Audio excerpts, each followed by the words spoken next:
episode of Moonshot Nutrition. My name's Addison. Today I want to talk to you about protein powders. Now there's going to be several videos on protein powders, not because you all just want to keep listening about protein powders, but because there's so much crap information about how they actually work that you need to understand the game you're about to enter when you go to choose whatever protein powder you're choosing for whatever reason. So the first thing you need to understand about protein powder is something called protein quality. And this has nothing to do with how refined the ingredients of the manufacturer may or may not be. Protein quality from a scientific standpoint actually refers to how closely the amino acid profile of the protein matches the preferred amino acid profile of a human being. So human beings require the different essential amino acids in their protein to be of an optimal level to fully utilize the protein in all the ways that your body wants to use it. If the amino acid profile is not right where human beings are, you can kind of think of it as actually lowering the number of things that your body can use the same amount of protein for. This is why if you take, say, protein from beef versus protein from peanuts, both have protein, but only protein from beef, in this example, which has all 9 essential amino acids, 8 for adults, only protein from beef can do all the things that a human being needs it to do. Okay, it's on par. Protein from peanuts actually is missing several essential amino acids, and therefore your body can actually hardly do anything it wants to do with the protein like it could from beef. Thus, the protein that comes from most plants, interestingly enough, on their own will actually not allow you to do things that you could from a steak.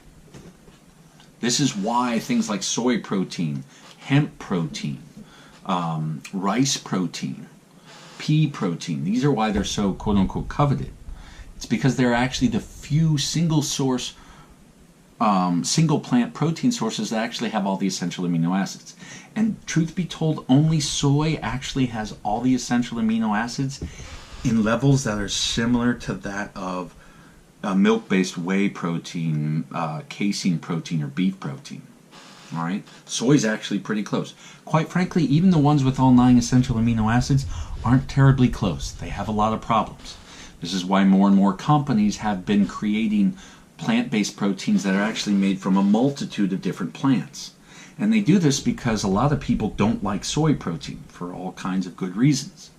Because they don't like what soy does to them, they therefore, to get the same effect from a plant-based protein, they have to take the plant-based protein with many different plants in it to try to even out those amino acid profiles so that the quality of the protein is reasonably high, such that you can still get most of the benefits you would expect from, say, a piece of meat, a piece of fish, a whey protein powder, and so on. You also need to understand that when you take, and again, I'm not trying to rail against vegan protein powders here. People need to understand the game that they're in. So if you take a protein powder that's a vegan source, you also need to understand that your body is going to absorb that vegan protein at a really weird rate. And the reason it's going to absorb it at a really weird rate is different plant-based protein powders, because remember, it's a handful of different plant-based proteins, they're going to absorb at different rates. So even though the amino acid profile might be pretty close to where we want it, because they're absorbing at many different rates, it still effectively lowers the efficiency with which your body can use it. So whatever the actual protein quality is, it will probably be a little bit lower when it comes, I should say, whatever the on paper protein quality is, it'll be a little lower with respect to how your body's able to use it, because it's not getting all the essential amino acids it wants at the same time. As where with beef protein, right, it gets everything it wants in a nice even stream all the time, because that's just how beef's made, right? That's how nature made beef. All right, so you need to understand these games. This is why, for instance, if your goal is large amounts of strength and mass building, Or maybe you're trying to get over something and you're trying really hard to get that strength back. Vegan protein powders are not going to serve you as well as the animal-based protein powders will. Again, soy being the closest thing to a proper exception to that. They just won't. They can't.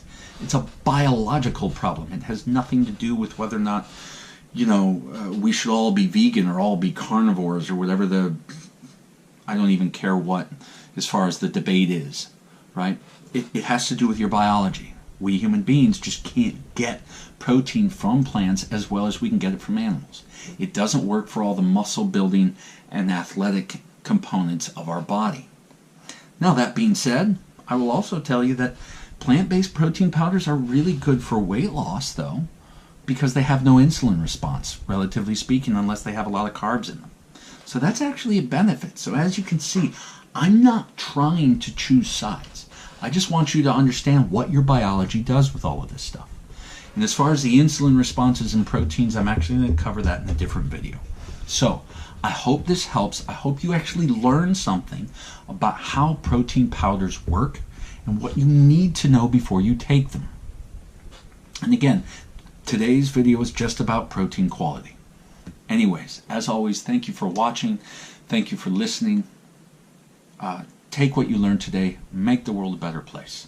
Thank you so much. My name's Addison. This is Moonshot Nutrition. Bye-bye.